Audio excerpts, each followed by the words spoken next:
নমস্কার, people voice নিউজে আপনাদের সবাইকে স্বাগত। আমি অরূপ। আজ রোববার যখন এই প্রতিবেদন করছি, সোমবার দিন তিহার জেল থেকে ছাড়া পাবেন বা জামিনে বেরোবেন অনুব্রত মণ্ডল। অনুব্রত মণ্ডল ছাড়া পাবেন এই খবরটা প্রকাশ্যে আসা মাত্রই আবার শুরু হয়ে গেছে সেই যে বাঘ ছাড়া পাচ্ছেন কোট আনকোট, যে বীরভূমের বাঘ আবার তার ডেরায় ঢুকছেন। সঙ্গে সঙ্গে তৃণমূলের মেয়র সঙ্গে সঙ্গে বলেই ফেলেছেন যে বাঘ এসেছে, বাঘ যতদিন ছিলেন না ততদিন অন্যরা রাজত্ব করে নাকি বেরিয়েছে, আবার বাঘ এলে যারা হায়না শেয়াল তারা যে যার মতো পালিয়ে যাবেন, বাঘ আবার ফিরছে। দেখুন, অনুব্রত মণ্ডলের বীরত্ব বাঘ না সিংহ সে বিষয়ে আমি আজকে এই জায়গাটা নয়, সে তাকে তৃণমূল কংগ্রেস কি হিসাবে দেখছে। আজকে যে বিষয়টা আমরা আলোচনা করব সেটা হচ্ছে বাঘ কোথায় থাকে। বাঘ তো জঙ্গলে থাকে। তাহলে সেটা কি জঙ্গলের রাজত্বের কথা আবার আমাদের মেয়র বললেন? তিনি কি আবার জঙ্গলের রাজত্ব যেভাবে একটা সময় অনুব্রত মণ্ডল চালানোর চেষ্টা করেছিলেন, তিনি কি সেটার দিকে আবার আঙুল তুললেন? কেন বলছি?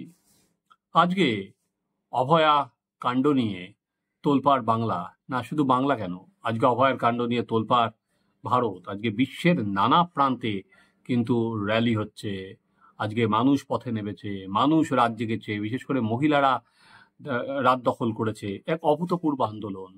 সেখানে অভয়ার মৃত্যু যেমন মানুষকে নাড়িয়ে দিয়েছে, তেমনি এই জুনিয়র ডাক্তারদের অন্যতম বড় ইস্যু ছিল, যেটা কিন্তু এই থ্রেট কালচার।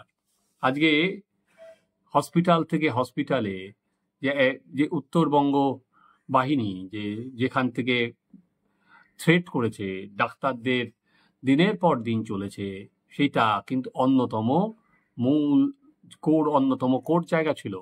এবং আজকে তদন্তে এই যে দুর্নীতি, এই যে থ্রেট সিন্ডিকেট, তার কি এই ডাক্তারি ছাত্রীটি, ডাক্তারি মেয়েটি যে অভয়া ডাক্তার, সে কি তার বলি হয়েছে, সেটা সিবিআই তদন্ত চলছে। কিন্তু যে থ্রেট কালচার সেটা আমরা দেখতে পাচ্ছি যে সন্দীপ ঘোষ, অভিক, বিরূপাক্ষ, সুশান্ত, নানা থ্রেট সিন্ডিকেট কাজ চালিয়ে গেছে। অর্থাৎ তারা স্বাস্থ্য ব্যবস্থাতেও জঙ্গলের রাজ কায়েম করেছিল। এরা সন্দীপ ঘোষকে আমরা দেখেছি কিভাবে দিনের পর দিন ত্রাসের সৃষ্টি করেছিল। ত্রাস, সেই ত্রাস ও সন্দীপ ঘোষের নেতৃত্বে এই অভিক বিরূপক্ষরা করেছিল, যে সেখানে দাঁড়িয়ে ছাত্রদের ভয় দেখানো হতো,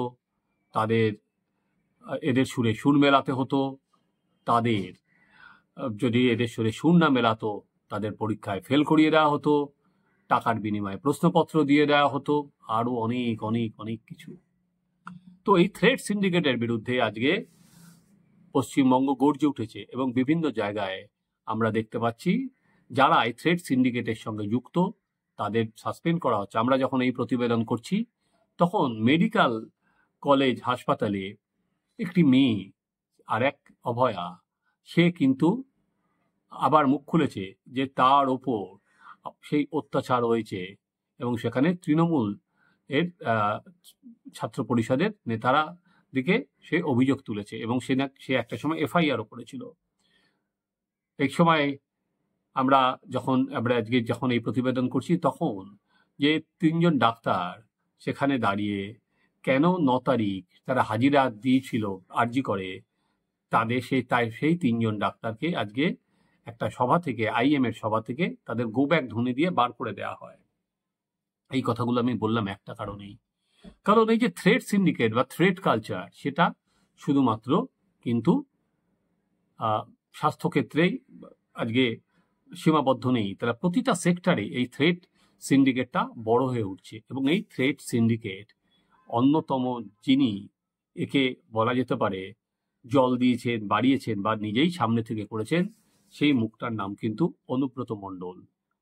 আজকে থ্রেট সিন্ডিকেটের অন্যতম বড় পুরোহিত সেখানে দাঁড়িয়ে বারবার করে তার চড়াম চড়াম আহ, আহ, কথা বা বক্তব্য, তার গুড় বাতাসা, তার সরাসরি মঞ্চের উপর থেকে গিয়ে বলা, যান বোম মেরে আসুন, তার পুলিশকে হুমকি দেওয়া, কি না। অনুব্রত মণ্ডল মানেই সেখানে ছিল একটা ভয়ের মুখ সেখানে বিরোধীদের কাছে, যিনি অনায়াসে তার দলীয় সভা থেকে পুলিশকে নির্দেশ দিতে পারতেন বা বলতে পারতেন, যান তাই ওর বিরুদ্ধে, যে বিরোধী, যে সেখানে দলীয় থেকে একজন দলেরই একজনকে বলছেন যে ওর বিরুদ্ধে গাঁজার কেস দিয়ে দিতে, এবং পরবর্তীকালে তার বিরুদ্ধে কেসও দেওয়া হয়েছিল। এবং সেখানে শুধুমাত্র যে বিরোধী দল নয়, শাসক দলের অন্দরেও কোনো রকম কেউ যদি 19-20 কথা বলতো বা অনুব্রত মণ্ডলের বিরুদ্ধে যেত, সেখানে দাঁড়িয়ে কিন্তু তাকেও গাঁজার কেস দেওয়া হতো বা তাকেও নানা রকম চাপ সৃষ্টি করা হতো পুলিশ দিয়ে। সেই যে অনুব্রত মণ্ডল আজকে দীর্ঘ 2 বছর পর তিনি জামিন পেয়ে আবার যে মাটিতে ফিরছেন, সেখানে দাঁড়িয়ে আবার সেই শুরু হয়ে গেছে যে অনুব্রত মণ্ডল আবার আসবেন, বাঘ ফিরছে। দেখুন, আমার বাঘ, সিংহ, হাতির, এটা তো লোকালয়, সেখানে বাঘ, সিংহ, হাতি তো থাকতে পারে না। কিন্তু বাঘ বললেই যেটা হয় সেটা জঙ্গল। পশ্চিমবঙ্গে তো সুশাসন চাই, জঙ্গলের রাজত্ব তো কোনোদিন চায় না। তো অনুব্রত মণ্ডল না থাকলেও তো তৃণমূল কংগ্রেস জিতেছিল। অনুব্রত মণ্ডল যখন 2 বছরে ছিল না, তার মধ্যে তো লোকসভার ভোটে তৃণমূল কংগ্রেস বিপুল ভোটে জিতেছে। এবার অনুব্রত মণ্ডলকে কিভাবে পজিশনিং দেবে সেটা তৃণমূলের আভ্যন্তরীণ বিষয়। কারণ এখনো পর্যন্ত অনুব্রত জেলে যাওয়ার পরও দল কিন্তু তাকে ছাড়েনি, দল কিন্তু তাকে পদ থেকে সরায়নি, দল তাকে জেলা সভাপতিই রেখে দিয়েছিল। এরপরে কোর কমিটি গঠন হয়েছে, মধ্যখানে কাজল শেখকে নিয়ে আসা হয়েছিল, কিন্তু তারপরে তাকেও সরিয়ে দেওয়া হয়েছে। 6 জনের একটা দল গঠন করে সেখানে চালানো হয়েছে। মমতা বন্দ্যোপাধ্যায় নিজে বলেছিলেন যে তিনি বীরভূমের দায়িত্ব নেবেন, দেখবেন আর কি সংগঠন পরিচালনা কাজ। পরবর্তীকালে ফিরহাদ হাকিম বারবার করে গেছেন ওখানে পর্যবেক্ষক হয়ে দলের তরফে।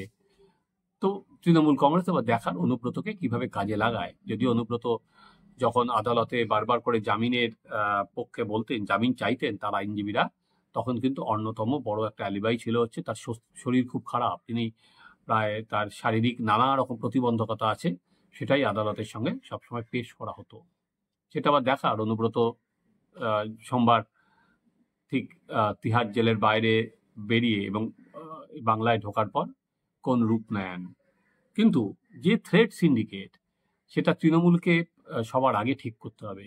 তারা যে রাজনীতিটা আগামী দিনে নিয়ে যাবে, কোন ধরনের রাজনীতি। মমতা বন্দ্যোপাধ্যায় বা অভিষেক বন্দ্যোপাধ্যায় সবসময় বলছেন ভাবমূর্তি উজ্জ্বল করার কথা। মমতা বন্দ্যোপাধ্যায় 21শে জুলাইয়ের মঞ্চ থেকে বলেছেন বিবেকবান হওয়ার কথা। তো অনুব্রত তো শুধু জামিন পেয়েছেন, জামিন পাওয়া মানেই কিন্তু তার বিরুদ্ধে সব অভিযোগ খারিজ হয়ে যায় না।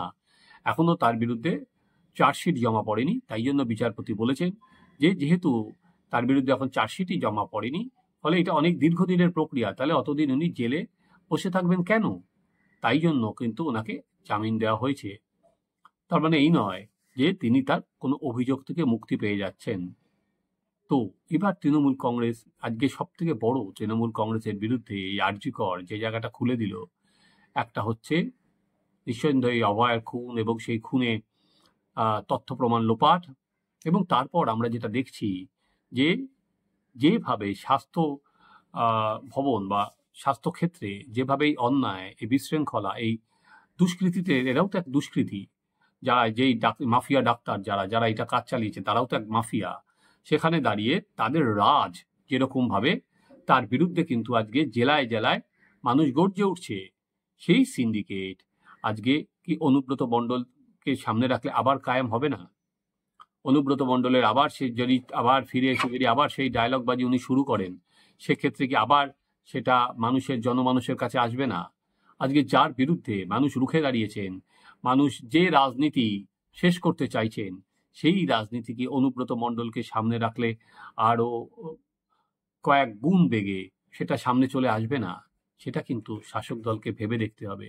ফলে বাঘ বললে কিন্তু একই সঙ্গে জঙ্গলের রাজত্বের কথা একই সঙ্গে মনে পড়ে যায়, যেটা বর্তমানে পশ্চিমবঙ্গ একেবারেই চায় না। ফলে বাঘ নয়, অনুব্রত আসে ভালো মানুষ হোক, যে সবার সঙ্গে যাতে লোকে বলতে পারে বাঘ সিংহ দিয়ে সাধারণ জনগণের কিছু এসে যায় না। সব রাজনীতিতে হয়তো দুটো হাততালি পাওয়া যায়।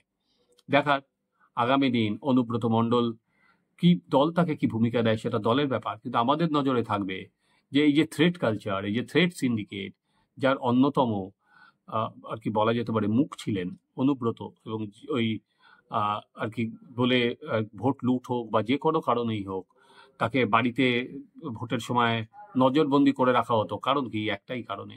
চলুন আমরা দেখি যে বা অনুব্রত মণ্ডল কি তার বাইরে বেরোবেন, বা দল কি তাকে বারণ করবে, এই যার বিরুদ্ধে আজকে বাংলা গর্জে উঠেছে, নাকি তৃণমূল একইভাবে বা অনুব্রত একইভাবে সেভাবেই এগিয়ে নিয়ে চলবে। দেখতে থাকুন আমাদের চ্যানেল সাবস্ক্রাইব করুন, আপনাদের মতামত জানান।